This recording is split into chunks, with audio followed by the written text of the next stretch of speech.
Essa gente que ama o Senhor, essa gente que ama o Senhor, essa gente que tem o gosto. Fazer uma leitura no capítulo 10 do Evangelho segundo o Espiritismo por Kardec. Bem-aventurados que são misericordiosos. E o subtítulo: perdoai para que Deus vos perdoe. É um chamamento às nossas aflições. Porquanto nós todos temos dívidas para os nossos semelhantes, encarnados e desencarnados, e também para com Deus. Então aí está uma necessidade de perdoar e também de sermos perdoados, né? O que não é fácil, é difícil. O item 1 diz o seguinte: bem-aventurados que são misericordiosos, porque obterão misericórdia. São Mateus, capítulo 5, versículo 7. Item 2 diz o seguinte: se perdoarmos aos homens as faltas que cometerem contra vós, também vosso Pai Celestial vos perdoará os pecados. Mas se não perdoardes aos homens quando vos tenham ofendido, vosso Pai Celestial também não vos perdoará os pecados. Mateus capítulo 6, versículo 14 e 15. O item 3 ainda prossegue: se contra vós pegou o vosso irmão, e de fazer-lhe sentir a falta em particular, a sós com ele, se vos atender, tereis ganho o vosso irmão. Então, aproximando-se dele, disse-lhe Pedro: Senhor, quantas vezes perdoarei a meu irmão, quando houver pecado contra mim? Até 7 vezes? Respondeu-lhes Jesus: não vos digo que perdoeis até 7 vezes, mas até 70 vezes 7 vezes. Mateus capítulo 18, versículo 15, 21 e 22. Essas são as 3 parábolas do próprio Mateus, nos trazendo essa advertência, já dissemos, a necessidade de perdoar para que sejamos igualmente perdoados. Então vamos ver aqui a dissertação, ou seja, o desdobramento desses ensinos dados por Mateus. Item 4. A misericórdia é o complemento da brandura, porquanto aquele que não for misericordioso não poderá ser brando e pacífico. Ela consiste no esquecimento e no perdão das ofensas. O ódio e o rancor denota alma sem elevação nem grandeza. O esquecimento das ofensas é próprio da alma elevada, que para-se dos golpes que lhes possam desferir. Uma é sempre ansiosa e sombria suscetibilidade e cheia de fel. A outra é calma, toda mansidão e caridade. Ai daquele que diz: nunca perdoarei. Esse, se não for condenado pelos homens, sê-lo-á por Deus. Com que direito reclamaria ele o perdão das suas próprias faltas, se não perdoa dos outros? Jesus nos ensina que a misericórdia não deve ter limites, quando diz que cada um perdoe a seu irmão, não 7 vezes, mas 70 vezes 7 vezes. Há, porém, 2 maneiras bem diferentes de perdoar. Uma grande, nobre, verdadeiramente generosa, sem pensamento oculto, que evita, com delicadeza, ferir o amor próprio e a suscetibilidade do adversário, ainda quando este último nenhuma justificativa possa ter. A segunda é a em que o ofendido, ou aquele que tal se julga, impõe ao outro condições humilhantes e lhe faz sentir o peso de um perdão que irrita em vez de acalmar. Se estende a mão ao ofensor, não o faz com benevolência, mas com ostentação, a fim de poder dizer a toda a gente: vede como sou generoso.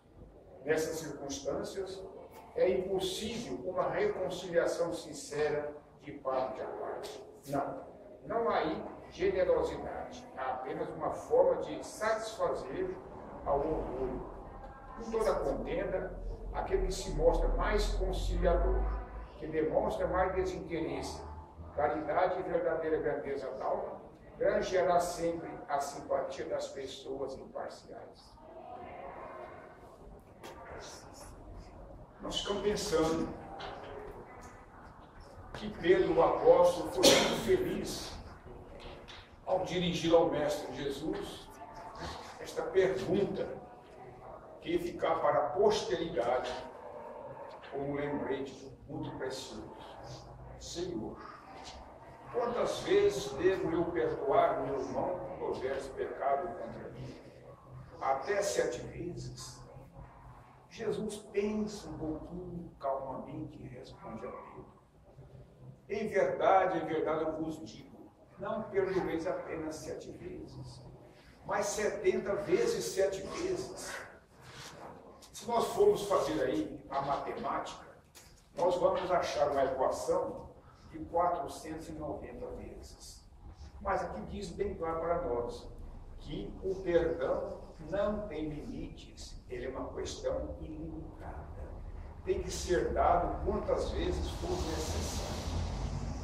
E nós não queremos perdoar as faltas alheias vindo dos nossos irmãos que não pensam como nós pensamos. Então diz Francisco de Assis que é perdoando que nós seremos perdoados. Mas, gente, como é difícil perdoar. Para perdoar tem que estar realmente muito bem preparado. O que nós às vezes fazemos é desculpar o nosso ofensor, porque perdoar relativamente é uma coisa somente para Deus e para Jesus. E é recomendado que nós devemos, nessa circunstância, primeiramente, perdoar a nós mesmos, fazer um recolhimento espiritual, perdoar com o sentimento do amor, perdoar com o coração, não com egoísmo, com orgulho.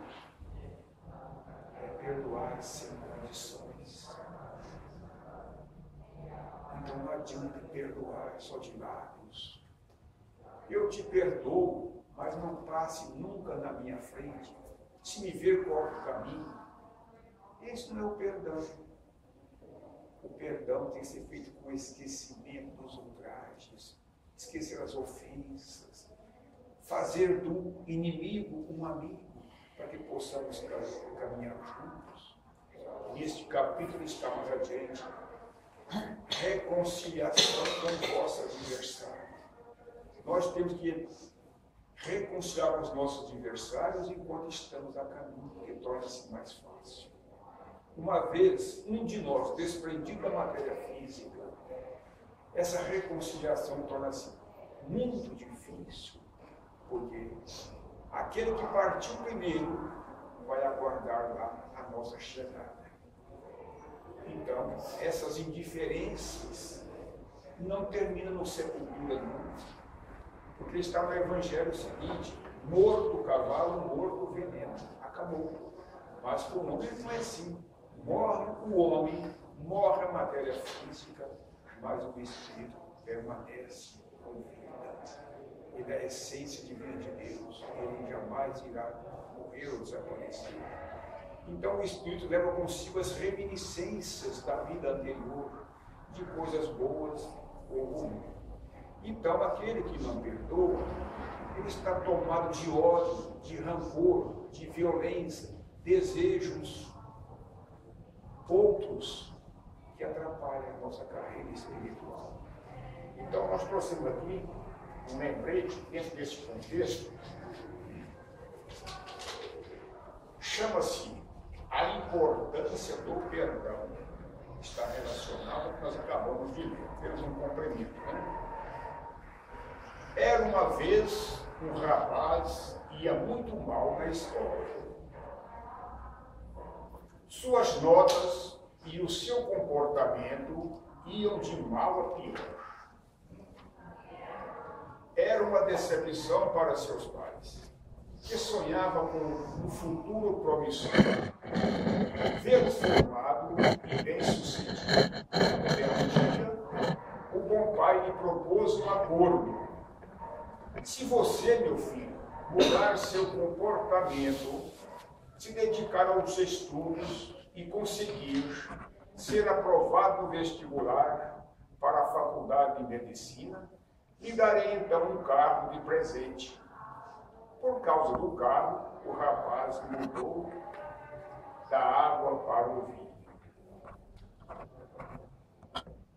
Todos nós que somos pais, nós temos esse desejo dentro de nós, ver os nossos filhos bem encaminhados num futuro promissor.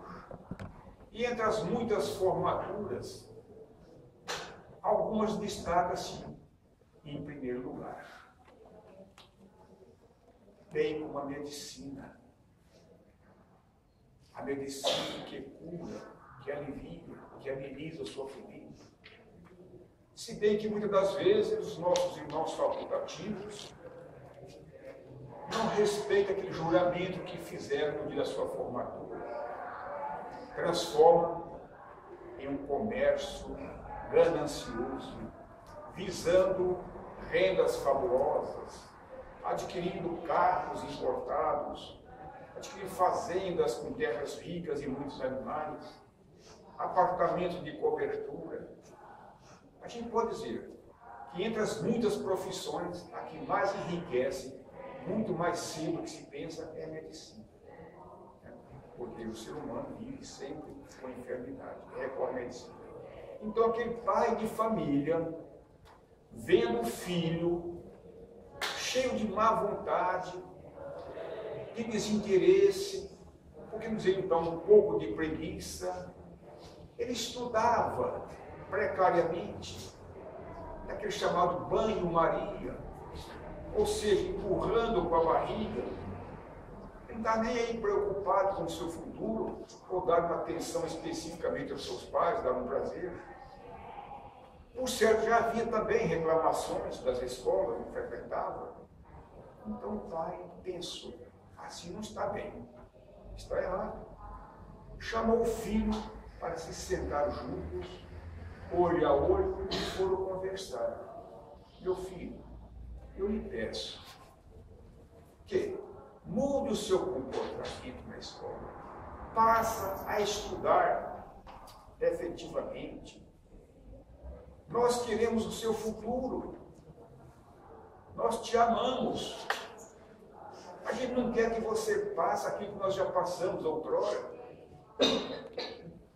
Olha, se você mudar toda essa sua vida, eu lhe prometo uma coisa. Se você passar no vestibular de uma faculdade de medicina, eu lhe darei um carro de presente. Olha que promessa agradável. E o moço interessou. Pensou ele, eu vou mudar mesmo. E mudou. Foi em pouco tempo aquele moço estava com boas notas, elogiado por todos, e a coisa fluía de bom para melhor. Passou a estudar como nunca e a ter um comportamento exemplar. O pai estava feliz, mas tinha uma preocupação. Sabia que a mudança do filho não era a mudança do filho não era fruto de uma conversão verdadeira, mas apenas interesse em obter o automóvel. Isso era mal. O rapaz seguiu os estudos e aguardava os resultados de seus esforços. Assim, o grande dia chegou. Fora aprovado para o vestibular de medicina. Como havia prometido, o pai convidou a família e os amigos para uma festa de comemoração. Então, aquele dia tão sonhado chegou para a felicidade de ambos, pais e filhos, parentes, amigos, familiares, né? Mas era uma expectativa daquele moço. Seria hoje a minha contemplação, a minha recompensa pelo meu esforço. Mas parece que vai ter uma decepção. Vamos ver lá. O rapaz tinha por certo que na festa lhe dariam o automóvel. Quando pediu a palavra, o pai elogiou o resultado obtido pelo filho e lhe passou às mãos uma caixa de presentes. Porém, começa a ficar bom, né? O pai havia prometido presentear o filho com um automóvel e naquela festividade, aquele acontecimento, aquele evento, lá vem o pai fazer uso da palavra, agradecer a presença dos amigos, familiares, e entrega uma caixa de presentes para o filho. Crendo que ali estavam as chaves do carro, o rapaz abriu emocionado o pacote. Para sua surpresa, o presente era uma Bíblia. O rapaz ficou visivelmente decepcionado e nada disse. Nos dá a impressão que o pai traiu o filho com aquilo que havia prometido. Né? Prometeu ao filho, se ele passasse pela medicina, daria a ele um automóvel de presente. Agora o pai chega com um pacote, abre o pacote e vê uma Bíblia. É muita indiferença, né? Aí as coisas não param por aqui. A partir daquele dia, o silêncio e distância separavam o pai e filho. Então, e agora nasceu entre pai e filho uma espécie de animosidade, desprezo, amando menos, convivendo menos. Então, aquele moço passou a criar um enigma no seu coração, uma certa repulsa pelo pai, que não cumpriu aquilo que havia prometido. Não houve discussões, não houve briga, não houve apelação, mas o moço, altamente decepcionado, guardava no seu coração uma porção de coisas negativas. O jovem se sentiu traído e agora lutava por ser independente, não precisar mais do pai. Estava aborrecido. Até que, certo ponto, foi bom para o rapaz, porque até então ele vivia às expensas dos familiares. O pai que trabalhava, lutava, e agora ele pôs na cabeça: vou trabalhar por conta e quero ser independente e não depender de ninguém. A exemplo da águia, que é uma ave de rapina, ela coloca o seu ninho num lugar muito distante, num pico elevado, aonde ninguém vai molestar os seus filhotes, nem o ser humano, nem outros animais.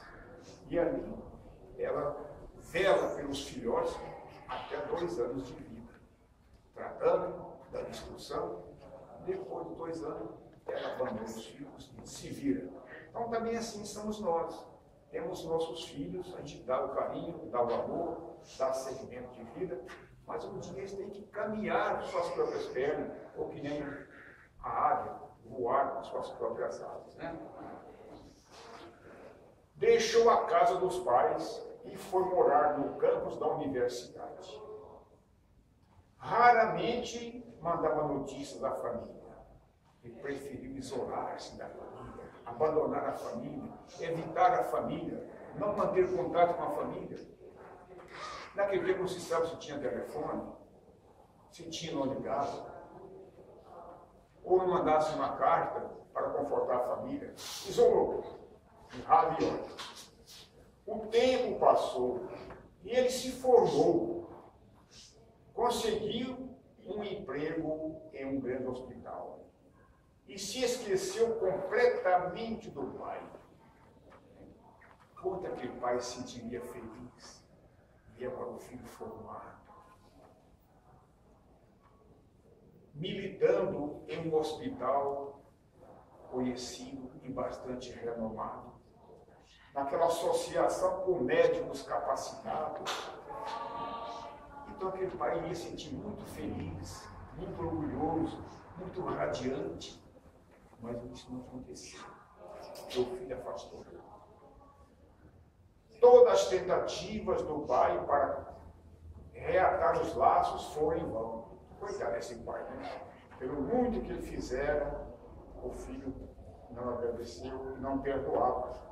Até que um dia, o velho, muito triste com a situação, adoeceu e não resistiu, faleceu. Gente, vamos pensar um pouco no sofrimento desse pobre pai. Esperava flores e mais flores. Então, lhe enviaram espinhos e mais espinhos.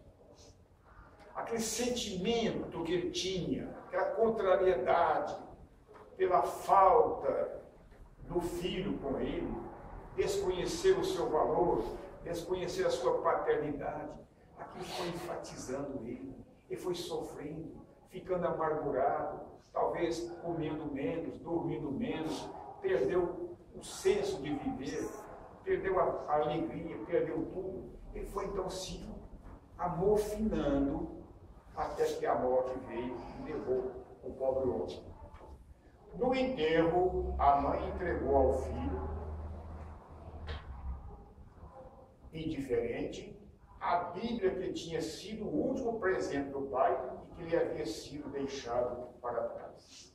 Então aquela Bíblia que ele recebeu, ele não teve a dignidade, nem sequer de abrir a Bíblia, ver ali um pequeno versículo, ver o que estava no índice, ver o que estava ali para oferecer às pessoas.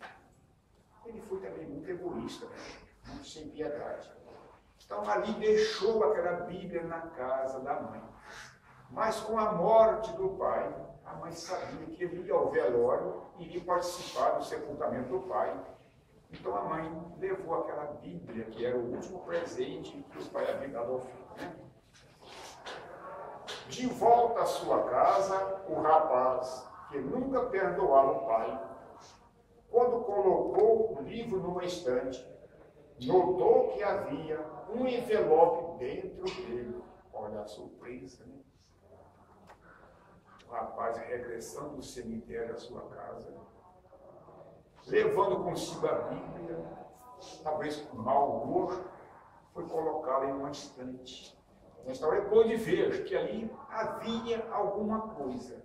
Esta coisa nada mais é do que um envelope, né? Ao abri-lo, encontrou uma carta e um cheque já amarelado pelo tempo.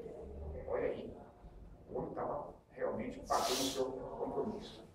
A carta dizia: meu querido filho, sei o quanto você deseja ter um carro. Eu prometi, e aqui está o cheque para você. Escolha aquele que mais lhe agradar. No entanto, fiz questão de lhe dar um presente ainda melhor, a Bíblia Sagrada. Nela aprenderás o amor a Deus e a fazer o bem, não pelo prazer da recompensa, mas pela gratidão e pelo dever de consciência. Então aquele pobre homem, ele realmente cumpriu o prometido com o filho. Deu-lhe o cheque, não se sabe o valor de quanto, não menciona. Mas ele quis dar algo ainda muito mais valoroso, porque os bens materiais são bens perecíveis. Bate-se um carro aí, e acaba tudo, também que às vezes não mata a pessoa. Né? E os bens espirituais é um patrimônio para sempre. Né? Então o homem consentiu aquele pensamento de que aquela Bíblia poderia muito favorecer o filho em épocas futuras, se ele estudasse, meditasse e pusesse em prática, né? Seria muito mais ainda feliz. Agora o filho, corroído pelo remorso, o filho caiu em profundo pranto. Como é triste a vida dos que não sabem perdoar. Olha aí, nós vemos aqui há pouco, né? A necessidade do perdão. Porque tem pessoas que realmente não sabem perdoar. Ele não sabe oferecer a outra face quando apanha de um lado. Ele não tem humildade, como Jesus disse: se alguém vos bater na face direita, apresentai à esquerda. Se alguém vos obrigar a caminhar 1000 passos, caminheis mais 2000. Se alguém lhe pedir a túnica, entregueis o manto. Isso é sinônimo de humildade, de simplicidade, de pureza de coração. É não levar as coisas a sério, é esquecer os ultrajes da vida, fazer do inimigo um amigo, né? Isso leva a erros terríveis e a um fim ainda pior. Antes que seja tarde, perdoe aquele que você pensa ter feito mal. Talvez, se olhar com cuidado, vai ver que há também um cheque escondido em todas as adversidades da vida, autor desconhecido. Então, meus irmãos, espero que vocês tenham entendido esta mensagem intitulada Necessidade do Perdão. É tão ilustrativa para nós que Jesus passou por muitos suplícios. É do nosso conhecimento a trajetória de Jesus. Mas Jesus nunca se revidou contra quem quer que seja. Ele estava sempre pacífico. Ele foi censurado. Ele foi aprisionado. Ele foi julgado, condenado. Carregou um madeiro pesado para ser crucificado. Para a vergonha de Jesus e do mundo, ele fora crucificado entre 2 ladrões. Foi um sofrimento terrível. Mas bem próximo da hora da sua expiração, ou seja, deixar o mundo físico, ele ainda teve a valentia moral de elevar os olhos ao céu e dizer: Pai, perdoa porque eles não sabem o que fazem. Então Jesus passou por esse estágio de sofrimento e dor para nos deixar o legado da humildade, da simplicidade, do amor, para que nós aprendamos com Ele a perdoar as faltas alheias. Então o perdão é uma necessidade. Mas dadas as nossas inferioridades de espírito, nós não queremos perdoar. Eu digo, eu não perdoo nem que a vaca tussa. Não é isso? Eu vi por aí? Então aquele que não perdoa não é filho de Deus. É o Evangelho. Aquele que não perdoa as faltas alheias poderá ser mais culpado 100 vezes do que o próprio que nos ofendeu. Então, desta forma, nós agradecemos a Jesus, aos mensageiros, a paciência de vocês por nos ouvir e deixamos aqui o nosso abraço para todos e até a próxima oportunidade. Essa gente que ama o Senhor, essa gente que ama o Senhor, essa gente que